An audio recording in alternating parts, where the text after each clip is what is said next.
Hi అండి, నేను మీ శివ్ సౌమ్య. ఈరోజు వచ్చేసి మనం మునక్కాయ పికిల్ ఎలా చేసుకోవాలో చూపిస్తున్నానండి. ముందుగా మనం మునక్కాయ తొక్క తీసి దాన్ని మంచిగా ఆయిల్లో డీప్ ఫ్రై చేసుకోవాలి.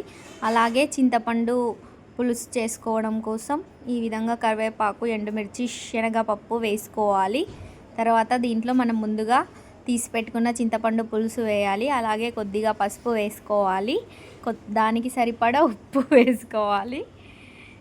కొద్దిగా జీలకర్ర, మెంతుల పొడిని వేయించుకొని వేసుకోవాలండి. దీంట్లో పోపు వేసుకోవాలి. జీలకర్ర, ఆవాలు, అల్లం ఈ విధంగా వేసుకొని కలిపేసుకుంటే సరిపోతుంది. ఇవన్నీ చల్లగా అయిన తర్వాత మనం ముందుగా వేయించి పెట్టుకున్న మునక్కాయల్లో ఈ విధంగా కలుపుకుంటే సరిపోతుంది.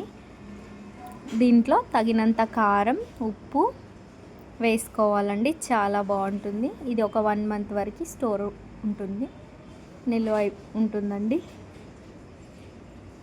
చూసారు కదా, ఈ విధంగా వేసుకోవాలి.